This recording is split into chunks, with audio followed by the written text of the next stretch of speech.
Hiya, Barbie. Hi, Ken. You want to go do a podcast? Sure. Jump in. Hello, everyone, and welcome to Binging Barbie, a Barbie movie podcast. I'm your host, Jay, and I'm here with my co-host, John. And today we are going to talk about Barbie of Swan Lake. Not Barbie in Swan Lake, not Barbie as Swan Lake, Barbie of Swan Lake. This is the third of these animated Barbie movies, released September 30, 2003. It's the third of these movies to be directed by Owen Hurley. This is the last time we'll talk about him for a little bit. He's only directed 4 of these Barbie movies, but he directed all of the first 3. And this is written by Elena Lesser and Cliff Ruby. They're the writers from the last movie returning for this movie, with music by Arnie Roth and the London Symphony Orchestra. Obviously, as the title suggests, this is Barbie doing an interpretation of Tchaikovsky's Swan Lake Ballet. Yeah, shall we dive right into it? Let's just do it. Okay, great. We'll start with the story a bit of background on it. Yeah. It mostly follows the story of the ballet with some slight differences. Differences are mainly in the beginning and the ending. But this one starts with Barbie at a camp. She is camp counselor, and her sister Kelly is the one of the child. campers. Yep, who misses home, and so Barbie takes her out on the back porch, and they tells her the story. Yeah, the scene. Maybe it's just that I associate sort of log cabin and summer camp with Friday the 13th, but it reminded me a bit of a horror movie. Did it now? A little. The dark shadows, the lanterns, the empty bed.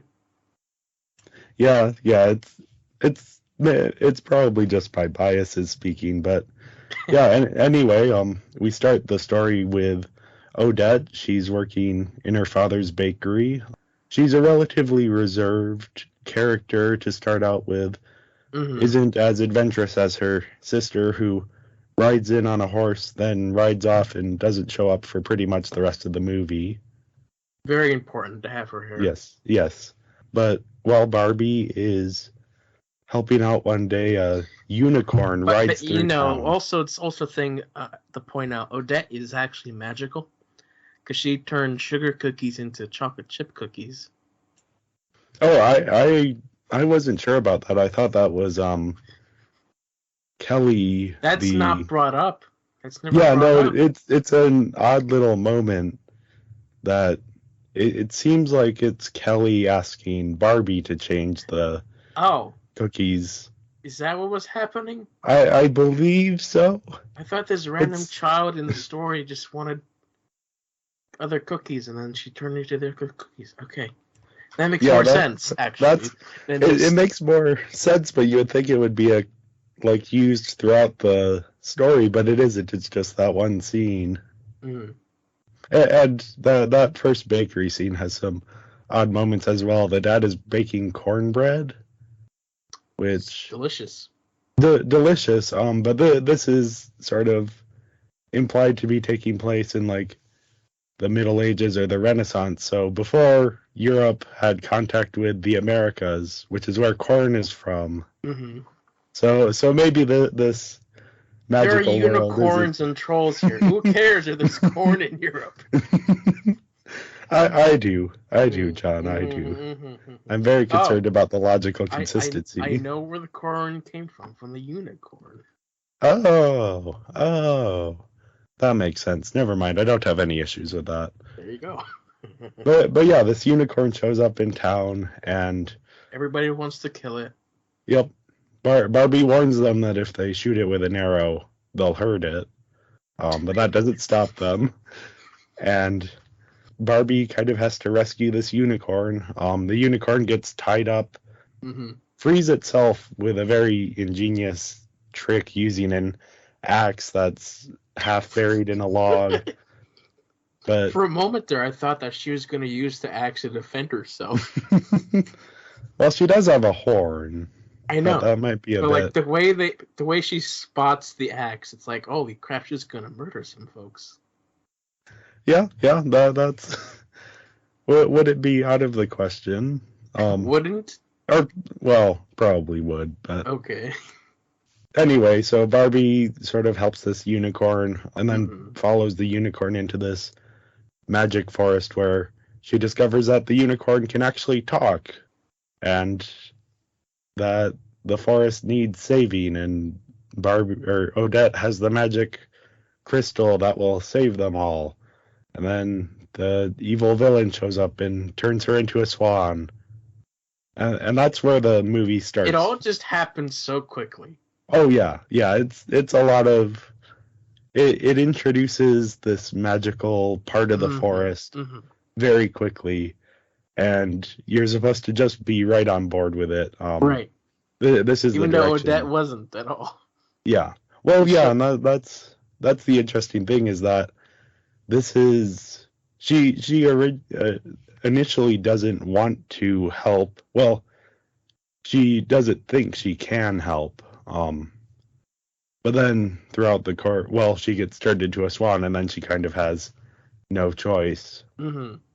And that's kind of it was kind of amusing just watching that, because all she wants to do is help this unicorn who is just tied up with rope, and she unlocks this magical crystal. Now she's suddenly important. She's like, oh, I don't want to be important. So she tries to go home, and then she gets turned into a swan. But her reaction to being turned into a swan was just more of an inconvenience than just like, what the heck, I'm a swan? It's like, oh, geez, I'm a swan. Can you change me back? Yeah, she definitely didn't have that extreme a reaction. She just kind of seemed mildly perturbed by the whole thing. Mm-hmm. Oh, unicorn angst. That's what I wrote down here. Yeah, that kind of sets up what the main plot of this is going to be, which is that, well, actually it doesn't quite set up the main plot, because this movie has a lot of little things that have to get done before they can get to the main stuff. So first, Odette has to find the Book of Forest Lore, which is not part of the original ballet, believe it or not.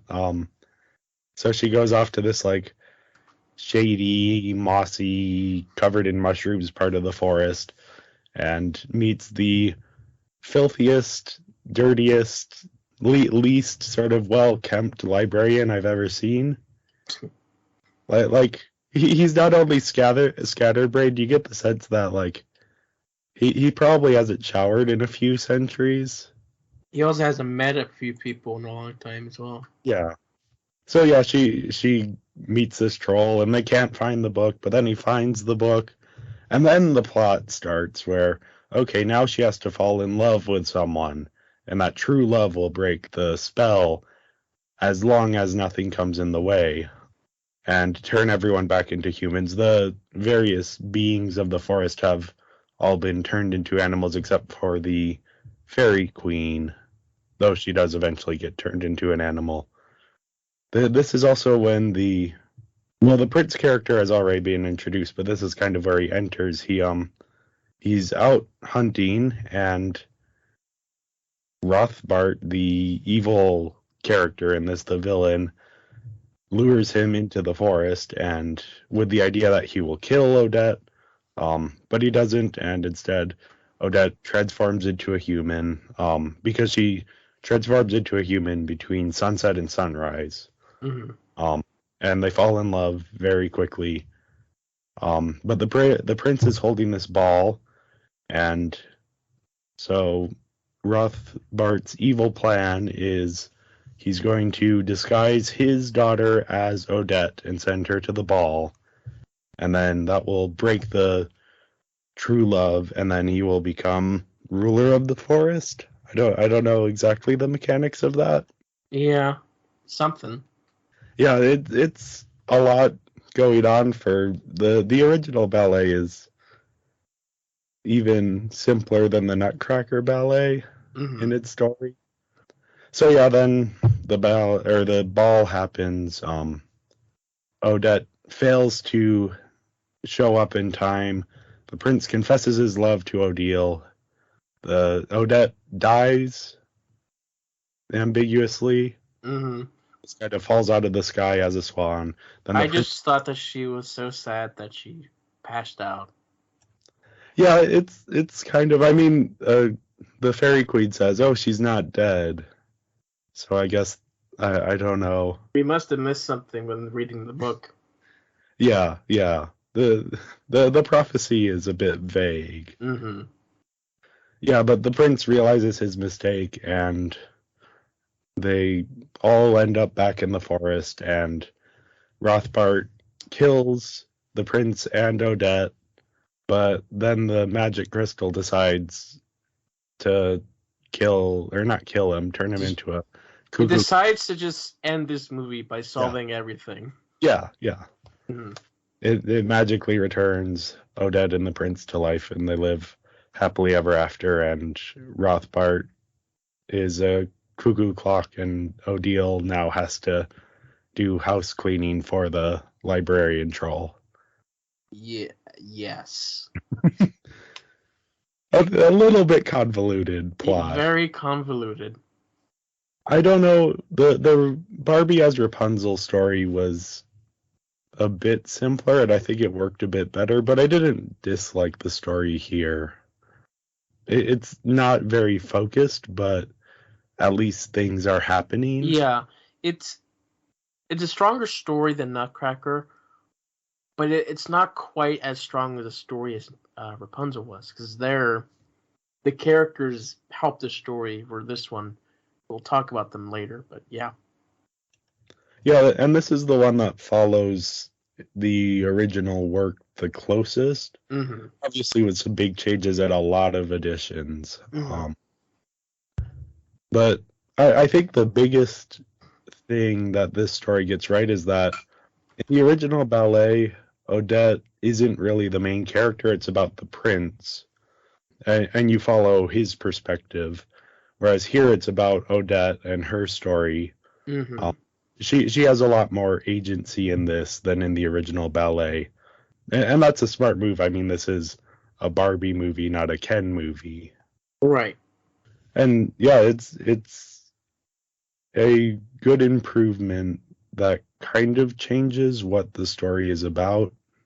Obviously, the biggest change from the original ballet is the ending. In the original ballet, the prince confesses his love to Odile, just like in the movie, and then he realizes his mistake. He goes to Odette.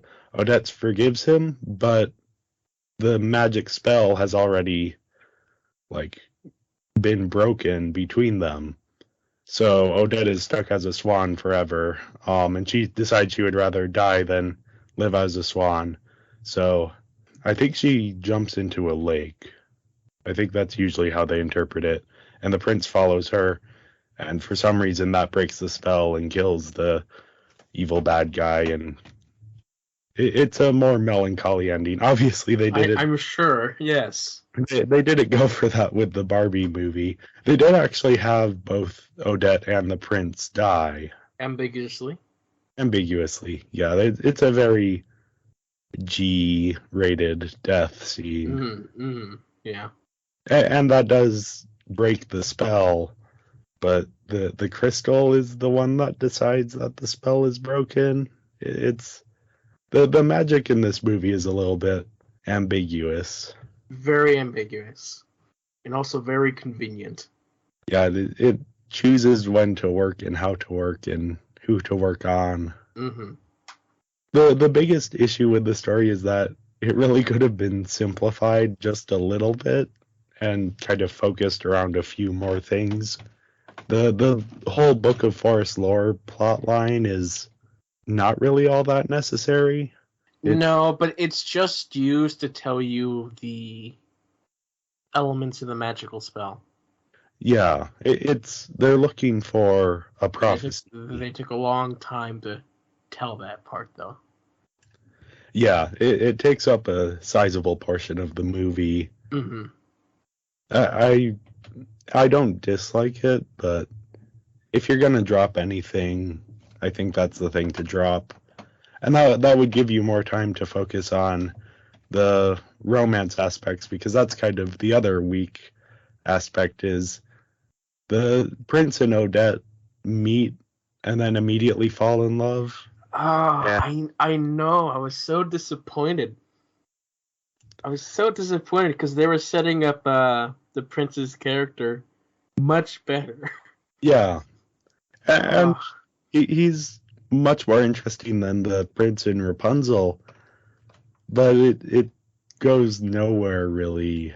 hmm There could have been some more. Like, he has this passion for exploration. He wants to see the world, but that's really just a scene. There isn't yeah. anything made You of know, that. his. I'm gonna peek a little bit into characters. His motivation in the beginning, when his mother is being like, "Oh, you should find a nice princess and settle down, give me some grandchildren." He's just like, "No, ma, I want to go out into the world, explore, and then I'll settle down." And that would have been an interesting character development if throughout this movie he didn't immediately fall in love with Barbie, but slowly progressed until the end. But no, as soon as he meets Barbie, he does a 180 and does exactly what his mom wants and falls in love with the girl. Yeah, and it's usually so a lot of fairy tales have the sort of love at first sight cliche Mm. or trope, maybe more accurately. And usually the reason they do that is because they're building up towards something more interesting. So they're skipping past the people falling in love to get to the story of what happens now that they are in love. Here, it's a lot of Book of Forest lore and dancing porcupines, and yeah, I'm not convinced that the love at first sight is helping them with the narrative economy here. No, especially when he was about to shoot her with an arrow a minute Yeah, before.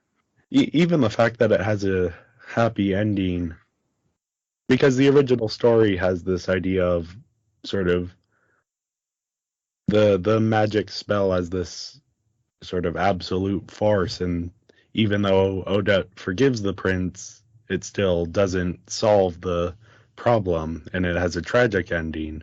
Whereas this movie, it's just like that scene's just a character mistake. It's not a Right. character flaw. But yeah, the prince was so quick to want Odette to marry him, to the point where during the dance he's like, "Yo, marry me."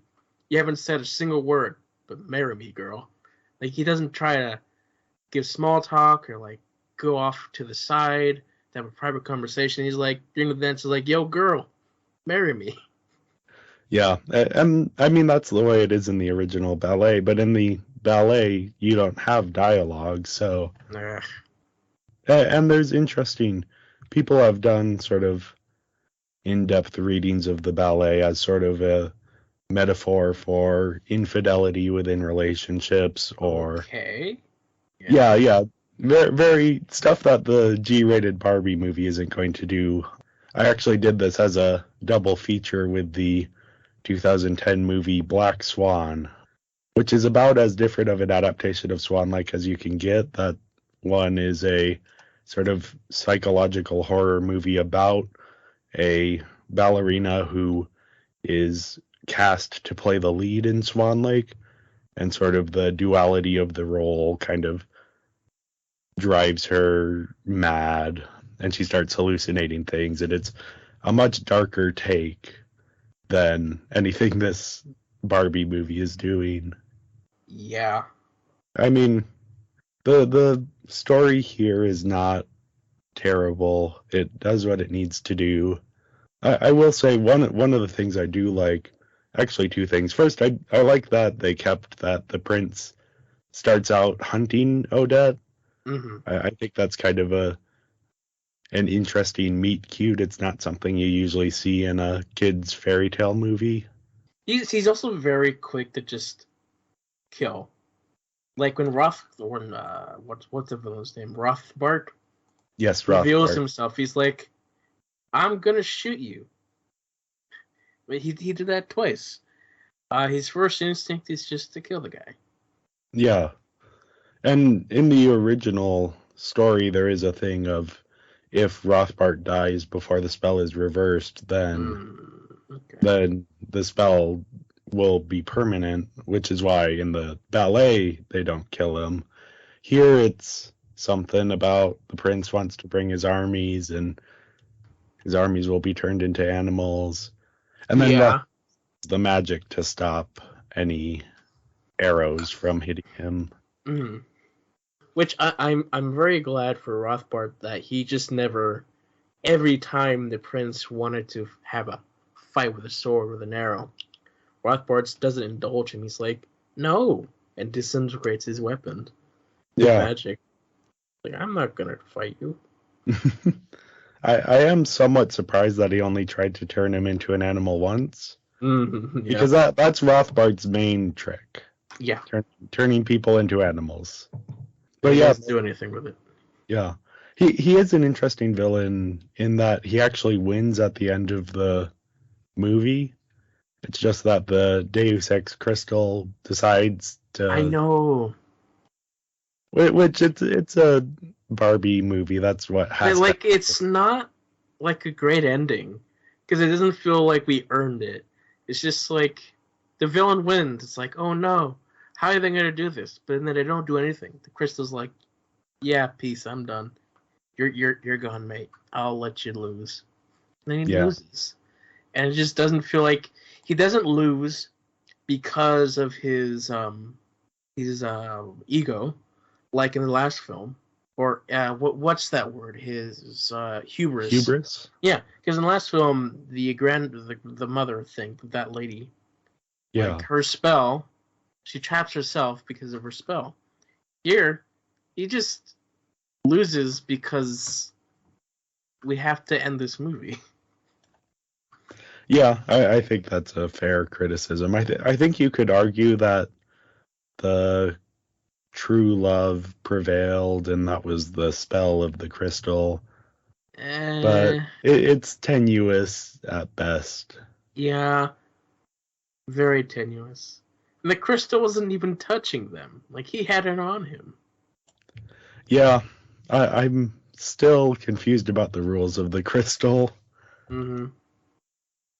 But I did like a different thing I did like is that, and I haven't mentioned it in the other Barbie movies, but they're willing to every once in a while just let scenes play out without dialogue. So the big one in this movie is when Odette follows the unicorn. That is an entirely silent sort of 2 minutes. And there's no like you could imagine Barbie talking to herself of like, where's the unicorn going? Oh no, it's caught on a rock. Oh look, it opened the door in the back of the waterfall. But instead that scene just plays out without dialogue. Mm-hmm. And I think a lot of times animated movies are scared of losing kids' attention by doing that. So I appreciate that this movie had moments like that. Yeah, at least it tried. Overall, I gave the story a 4 out of 5. I might move that down to a 3.5 out of 5. Yeah, I gave it a 3 because they didn't solve the ending properly. And generally the story was just a little all over the place. But it was still a decent story, so. Yeah, definitely an improvement from the Nutcracker. Next up, we have the characters. First on our list is Barbie/Odette. The cool thing about her character here is that she has a character arc, and her character arc is the focus of the movie. She starts out sort of shy and reserved, but wants to do the right thing. And she refuses the call at first, the call to action, because she isn't quite sure in herself. But then she turns out to actually be braver than she realizes. There's a line about that. Yeah, I thought it was interesting that they gave her this arc and that she was allowed to be wrong at the start of the movie and then grow from there. I did not notice this arc. Yeah, I was on her side the entire time. It's like, oh yeah, this magical thing is not your problem. Oh, you're a swan now. I guess it is your problem now. And then she becomes brave or courage or something. yeah. I didn't realize that was what we're going with. So Yeah, they call back a few times to bravery, and that's actually the message of the first Barbie movie, apparently. That's the stated message of it. Right. Whether it's brought out much is up to interpretation. This story actually, I think, brings the bravery into focus more, because there's several scenes where she has to do pretty brave things, and they make sure to comment on it. But yeah, I thought the character animation was, again, great for Barbie. Usually is. Of course, because she's the focus. Yeah. She, even as a swan, though, I think she was well articulated, well animated. Movement made sense for a swan. Mm-hmm. And then she has some good dance scenes as well. And some good dresses, some good costume design. Yeah, she had a few different dresses. Yeah, do you have anything else to say about Odette before we... No. Barbie is just very similar in each film. And that's kind of they're hoping that bring the audience back in with this character they kind of already understand a bit. Yeah, oh yeah, go ahead. I just with her character, it's also why I didn't notice her arc is because I didn't really feel like her character was looking for something. Rapunzel was just, she wanted to be free to explore, to be outside. Odette was just there. She's like, oh, I'm going to help this unicorn. She didn't really seem like she wanted anything except, I don't know, what she had. In that way, actually, the opening of the movie reminded me a bit of the opening of Howl's Moving Castle. In that you have this lady who, she's rather content in her life, and she has these sisters who are like off doing great things, or like want to do great things, or just want to be away. But no, she's happy just kind of like working the family business. And then through circumstance, she get involved in a plot that's greater than her. And I would argue maybe realizes that she actually did want more out of life, but was maybe kind of settling for just the easy rather than looking for something better. Yeah. So moving on to Prince Daniel. Yes, his royal cuteness himself, Prince Daniel. Is that what he's called? Well, that's what the unicorn Lila calls him. Oh, right. He had some personality. A little bit. He has actual interests and goals, unlike the Nutcracker and the Prince from last movie. Right, but like they're thrown out the window when he meets Odette. Yeah, that's kind of. I think the hunting kind of still factors in. It does, but the exploration of the world kind of just gets put off to the side. Yeah. I do like the idea, both in the original ballet and in the movie, that he is so easily tricked into falling for the evil villain's plot. I don't think this movie does anything with that idea. But he should have had a conversation with the girl. Yeah, before immediately go to marriage. Maybe kind of shows he's a bit impulsive and maybe lacks the temperance he should have. Perhaps, yeah. He has a few good scenes early on in the movie that actually show off his character. The scene with the globe is great. I just love the flat, or I guess it's a cube globe. Just a funny design and kind of gives him a little bit to do. Yeah, it reminded me of a film I saw as a kid. I think about Marco Polo or Galileo. I don't remember what it was, but he discovers, you figure out that the Earth is round. It has different shapes of globes and stuff. Okay. I don't remember what it was. Yeah, that would probably be Galileo. Okay. I also think the animation on the prince this time around is an improvement. He looks handsome, as Lila says, his royal cuteness. You actually get a sense for why Odette might fall for him so quickly. Yeah, I mean, this is probably the better Ken that we've seen. Yeah, I believe they're using a similar model as the last movie, so maybe they were able to bring some of those assets over rather than starting from scratch. I mean, typically you do, yeah. Yeah, and even the background characters in this movie, I think we'll get into that in the animation, but you do see them reusing models this time around. Well, a bit less that we see because they're most of the time is spent in the forest and animals. Yeah. You don't see a lot of people in this film Yeah. until the end. But I did recognize, I saw a few familiar faces in the town, especially. I wasn't looking too closely.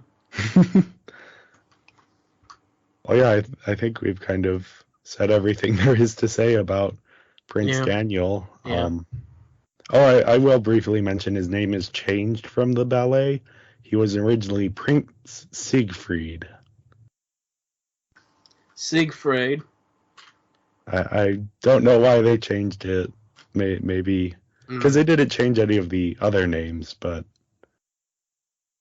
oh well, that doesn't really factor into anything. I mean, Daniel is, I don't know. Like, what kind of girl is going to fall in love with Siegfried? Think about it for little kids. They're not going to look at Siegfried and be fair. Like, oh, I love Siegfried. It's like, Daniel. That's the... I know a Daniel. Oh, my gosh. That's what they're going for there. Yeah, probably. You're probably correct in that. They noticed that in the last film, Stefan was not working, so they turned him to Daniel. Yeah, maybe that's what ended up happening. That's totally what happened. But yeah, let's talk a bit about Lila, the pink unicorn. Pink unicorn, Lila. She's kind of the stand-in for Penelope from the Barbie as Rapunzel movie, but she doesn't have nearly as much to do. She doesn't have an arc. Yeah. She's just there to be there. And I've heard she's kind of the most love her or hate her character in this movie, where people tend to either enjoy her humor or find it insufferable. Personally, I thought she added some good jokes to the movie. Right, but she's just there. She doesn't do anything. Except she's the comic relief a little bit. Except more in a sarcastic fight a little bit way. With her horn. She does have a scene of fencing with her horn. Yeah. Or pretend fencing. Right. So she's that toy we gotta sell. Yeah, I might actually look into, as we talk about her, if there was a toy. Oh, there was totally a toy. If it's a horse, they're gonna make a toy out of it. I was curious, and you would know more about this. The way she was animated and designed reminded me a little bit of My Little Pony. And I was wondering if that's just all anthropomorphic horses are going to look kind of similar. It's anthropomorphic. Okay. Yeah. But no, she's totally a toy because near the end, she strolls up with a wagon, a pink wagon, with a fairy. As they show up to the castle. See, that's a toy. That's toyetic. Yes. That's what that is. So she's totally a toy. because she comes. Oh, with yep. And she I am comes with a seeing. wagon. I am seeing. There's Barbie and Prince Daniel in a carriage pulled by a pink unicorn. There you go. There you go. Well, it looks like that is the case. It is currently out of stock. Only $109.99. A bargain. Bargain, indeed. It's not even the good dress from the movie. I don't see Penelope being a toy. Yeah, I'll look into that a second because I am curious. Because like you'd think like dragon, but like I don't. They usually skip out on dragons for toys. Yeah. Even in ponies. There was a plush. Yeah, plush is the main thing that they do, but like actual figures, they don't really even try. Yeah, I'm not seeing any Penelopes here. Of course, this isn't an official list of merchandise. This is just a brief Google image search, so yeah, that's the peak of research. Yes, that's what we bring you here. Peak of research. Mm-hmm. Lila, kind of there. I think she's funny. Doesn't really have much to do though. But next up is the Fairy Queen, who I like her backstory. I like that it's tied to Rothbart, and it's kind of cool how she floats. And I don't know that she has much character beyond that. She's the same as the Fairy Prince Queen from Wizard of Oz. Yeah. She's there to assist with a little bit of magic, but she's just there. Doesn't really factor in much to the story. She's the woodland royalty. That's all we need to know. The mouse she turns into is kind of adorable, but sure. Right. The little crown and the little bracelets. Mm-hmm. Yeah. Yeah, that's my thoughts on the Fairy Queen. That's your thought on the Fairy Queen. Her mouse looked good as a mouse. Sure. Good as a mouth. But no, we have Rothbart, the main antagonist of this film. Yeah. He's fun. Yeah, he's fun. He kind of looks like Liam Neeson. Yeah, a little bit now that you mention it. Yeah, halfway through the film, I just started looking at him, thinking, it's like, there's like an old 2003 Clone Wars 2D animated show where Liam Neeson makes his character makes like a quick glimpse, and it looks exactly like that, with a very exaggerated nose and face, and yeah, he could totally play that character. Yeah, that's. I don't know if he would quite get the accent correct, but you never know. Who cares? It's Liam Neeson. Yeah, he could do well with. He could turn it into his own character, kind of. Mm. Yeah, I thought, as a villain, he serves his function pretty well. He doesn't have a complex motivation or anything. He's just kind of wants to be the ruler. Why? We don't know. Has an annoying daughter. Oh my gosh, the daughter. Yeah, well, we'll get into her in a second. I did want to briefly talk about Rothbart's magic, which I think is cool. The look of it, the design of it. Mm. I think it's also like distinct from the magic of the last film as well. Yeah. It was cool. I do think it's a little bit strange that the only spell he knows is turn people into animals. Mm. But, it works. It's effective. Yeah. And also disguise as Barbie. Yes. Disguise. Well, yeah, turn people into things other than what they are. Mm-hmm. Be it animals, be it Barbie, or be it not alive. Or ambiguously not alive. As he does in the end of the movie. He's the most interesting when he has to stop what he's doing to figure out what to do with his daughter. Yeah, their dynamic is interesting. He seems too competent to have a daughter that incompetent. Mm-hmm. But I think that's always kind of a fun dynamic to have. Yeah, on that note, let's talk a bit about Odile. Oh my gosh, you could just take her out of this film. Yeah, The actress is doing her job, but I hate her so much. and that's the thing though, is that's the point. You're supposed to absolutely find her insufferable. But it's like not fun to watch. I think they could have dialed it back about 20%.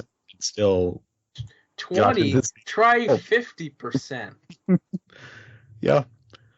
She is certainly an odd character. She's one of the characters who's actually in the original ballet, but she has a very small role in the ballet. She's only in the ball scene in the ballet. But here she's been expanded out and made into a full character. And a very annoying character. Annoying on purpose, but nonetheless annoying. I do like that. She has good dresses.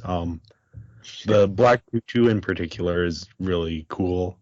And also she turns into a condor. Or at least I believe that's what they were basing the design of her in bird form off of. Condor. Do you like condors? Oh, I don't know. They're a bit ugly in general, but they're a South American Andean bird, so I know what you mean, but still. yes. Condors. I just think it's kind of a cool design reference. Sure. Cool. What's the father? I don't know. Yeah, more of an eagle. She's definitely supposed to be like a I don't know what the name of a scavenger. A vulture or a condor, those are both scavengers. Whereas he's supposed to be a bird of prey hunter. So she's a buzzard. Yeah. So there's even like implications of their relationship in that, where he's the one who's doing all the work and she's just kind of picking on the scraps. Which is kind of cool that they put that much thought into the design. But that doesn't rescue O'Deal from being the most insufferable character in this movie. Most definitely. And the other characters, the animals and the troll, they're semi-close. They're like 50% of O'Deal. Yeah. Erasmus, as I said before, the sloppiest librarian I've ever seen. He feels out of place in the movie. He does. And especially, like, there's a dance scene that all of the characters are in. I know. The centers on him. He isn't doing it. He's just, like, spinning around and clapping his hands together. I thought it was funny that you have this beautiful ballet. Then you got this guy right there. He just wants to be part of the fun, but doesn't know how to dance. Yeah. But it turns out it was relevant because that's when he gets kidnapped. Yeah, he gets kind of snatched and turned into a worm.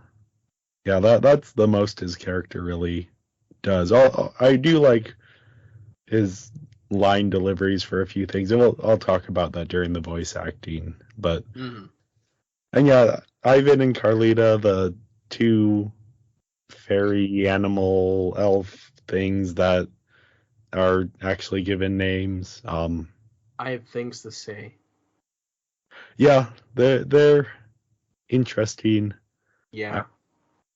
Maybe not interesting. Maybe that's a bad word. They're confusing. Yeah. They have a romantic tension between them. But they're children. Well, here's the thing. The question is because they're elves. But their design is clearly the children. Their design is the models. So here's the thing. When they're introduced, there's a line here that they're talking about how they escaped, and Carlita's like, "Oh, I tricked the guard by saying like, oh, come here, I got something for you," while shaking her hips in a fashion. And the first question going on in my mind is, was that guard gonna do a skunk?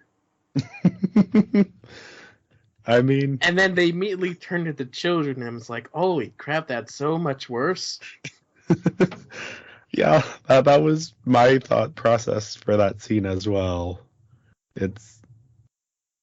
An odd choice. So odd for a Barbie movie. Yeah. And I think they're hoping that you don't pay that much attention to it. I mean, of course, the joke is that she's a skunk, so she sprays the guy, but still, Yeah. the implication. One, this guard. What's the guard anyway? Who's Maybe the guard? Are they maybe the guard birds? maybe the guard thought she was bringing him a plate of cookies. But what guard? We never saw any guards. We saw birds. Yeah, I don't know. That part of the story isn't really explored all that much because it's also the castle is in the middle of like a pit of roots and vines. They don't sound like children, yet they look like them. Yeah. Also, their dance in the middle of the movie. Like there are some good dance sequences in this movie. The porcupine and skunk dance is not one of them. See, I don't like the dance sequences. Yes. However, when they started dancing, I'm like, there's a purpose here. There's an actual purpose because they're like, we'll teach you how to dance, and then they both start dancing. Yes. And that makes more sense to me than just them starting the dance because ballet. I could accept that, but their dance was a bit long. Yeah, I thought their dance was the least compelling of the dances in the movie, but I could see that it was maybe more plot relevant than some of the other dances. I know. I could enjoy the dance more because it was plot relevant.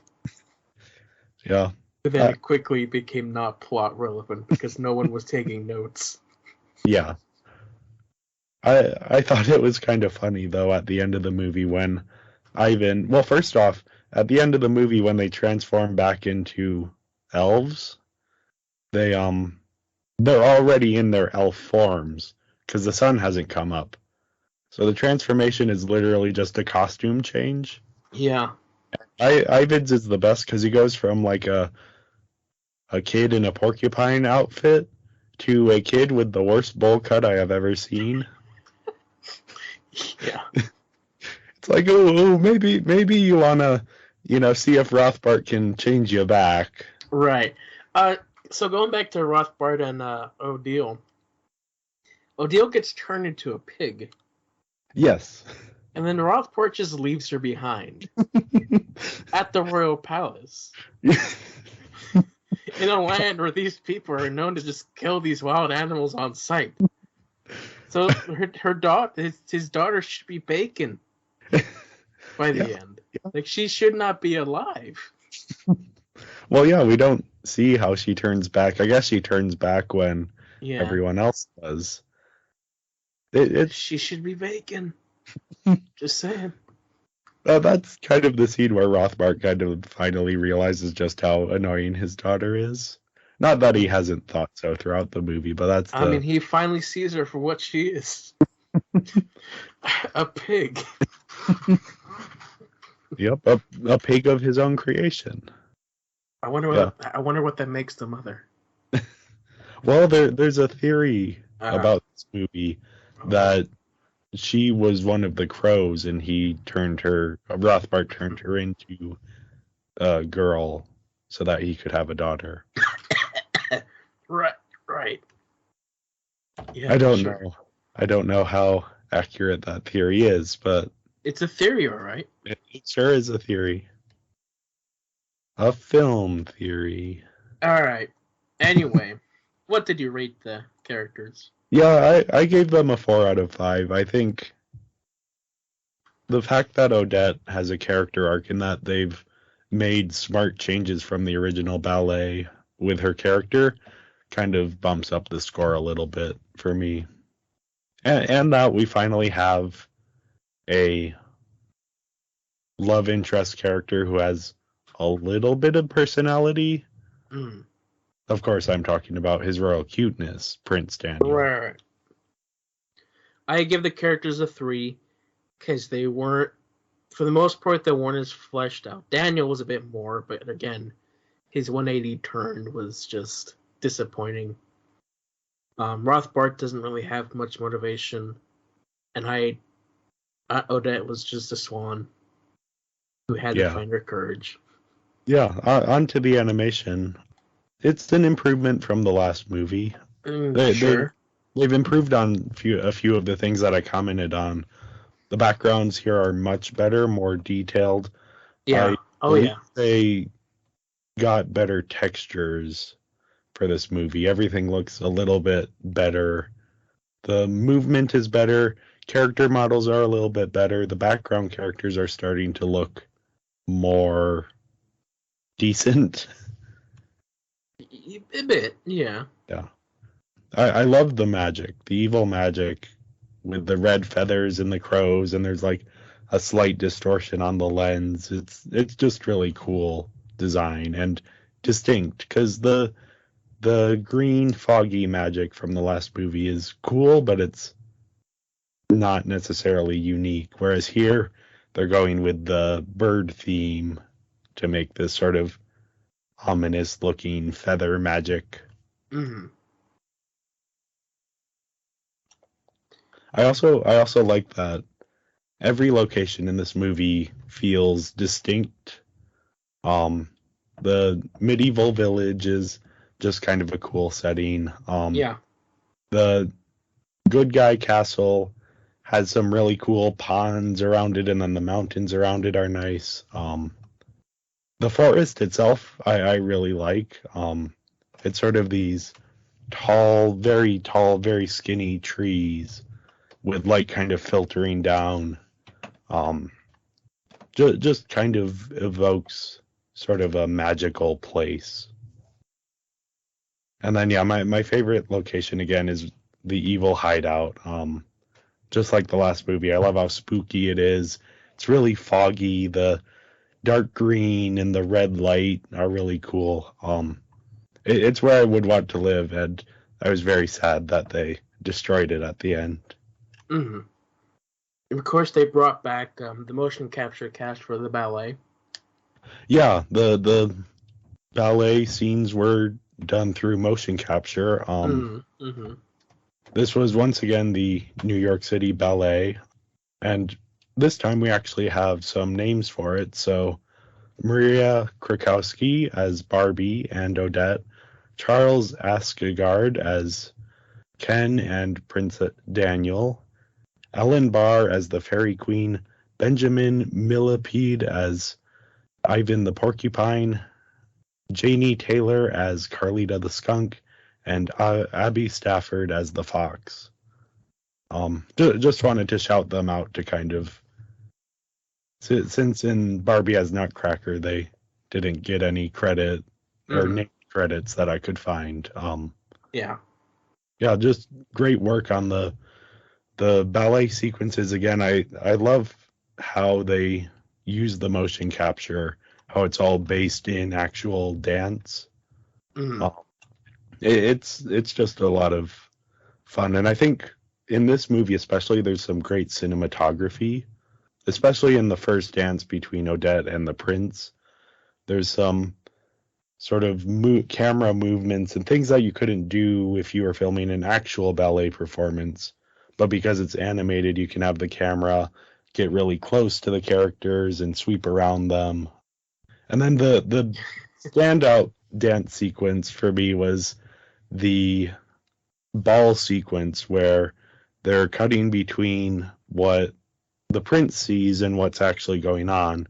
Mm-hmm. So each edit switches between Odette and Odile, and it's cool to see both perspectives of it side by side, and it's a little bit trippy. Yeah, it really sells the just how ominous that scene is. Well, you've just convinced me to bump up my score for animation, so. Oh, I'm glad. Yeah, that sequence is just incredibly creative. Mm-hmm. And yeah, the other thing I wanted to mention, the aerial fight outside of the evil hideout where Odette is as a swan flying around and avoiding these crows, and then she dives into the fog and shoots back out and into the house. That was just a cool scene to have. You wouldn't expect to see an aerial fight scene in a Barbie movie, but I think they did a very good job with it. So with that, we both are now scoring this a 4. Yeah, 4 out of 5 for me, and for you as well. I'm glad I convinced you to bump up this. I was just a 3.5, which is still a good score, but I didn't notice a lot of things you were talking about, so it just went up a bit for me.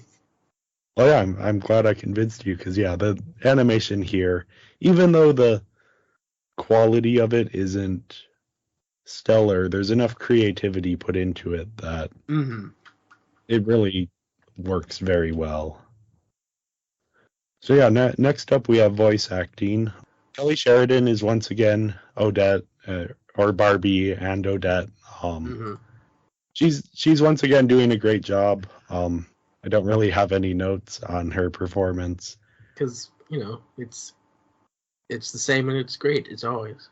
Yeah. The big celebrity voice for this movie is Kelsey Grammer as Rothbart. He's doing a great job. He's really selling the performance. Great evil laugh, very hammy and chewing all of the scenery, and just a lot of fun. And of course, Maggie Wheeler as Odile. Yes, she is doing a very, very good job playing a character that I very much do not like. Right. Her laugh just gets under my skin. And that is 100% Maggie Wheeler's talent in all of just the different squeals and squawks and laughs and everything are just like so perfectly attuned to be the most annoying thing you have ever heard. And I can't figure out if I love this performance or if I hate it. And it's a bit of both because, like, you hate it so much you can't help but love it. Sure. I don't love it, but I can appreciate the work behind it. Yeah. I just... The work she's doing is... I feel like it's too easy to say she's being annoying. When really she's like... She's found the art to being the most annoying person you have ever heard speak. Sure, yeah. Everyone else does a pretty good job. Venus Terzo as Lila sells a lot of those jokes well. She does good the sort of snarky, sarcastic type humor. And then, I briefly mentioned Michael Dobson as Erasmus, the troll. I think he has some good line deliveries, though nothing really stood out that much to me. Yeah, Michael Dobson, again, there's a lot of pony cast in this one. He's one of them. Let's see. Nicole Oliver as Carlita.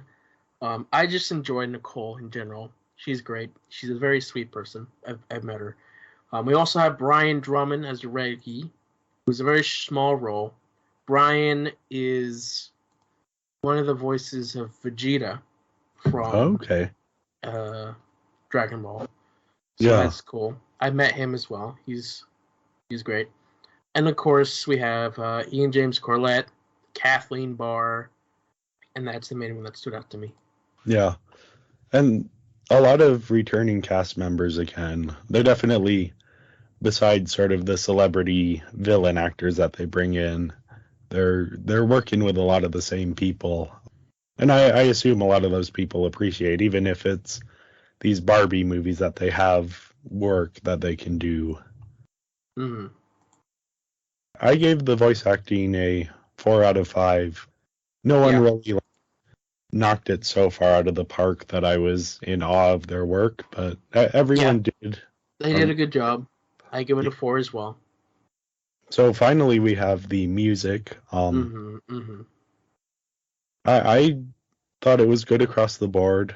It's the original Tchaikovsky pieces, which are beautiful, just really great. My big complaint, though, is that the ending song, once again, feels out of place. The whole movie is sort of transporting you into the world of Tchaikovsky, and this sort of fantasy of these swans in this lake, and then the ending song feels like a pop song from the early 2000s. Yeah, but that was mainly in the credits. Yeah, that's the credits. Mm. I think since it's the last thing that is sort of in your head as you're walking out, that kind of soured my experience a little bit.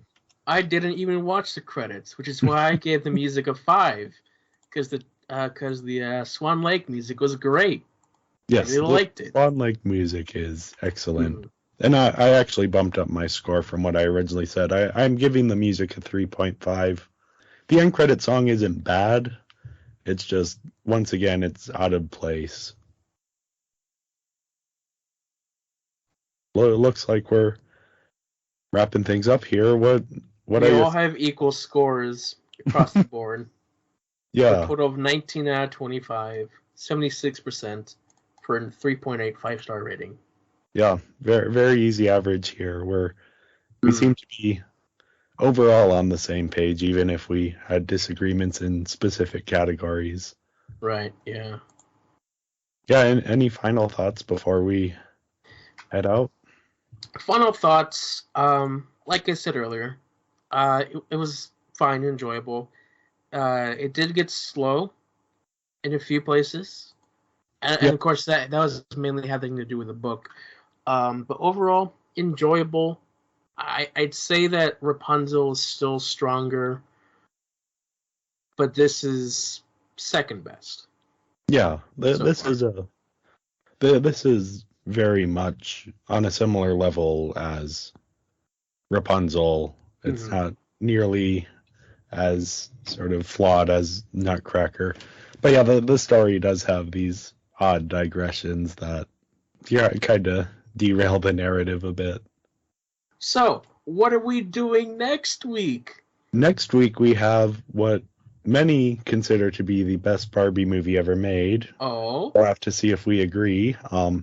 That is, of course, Barbie as the princess and the pauper. Oh my. This is a dual role for Barbie, her first chance to act alongside herself. I actually know this story.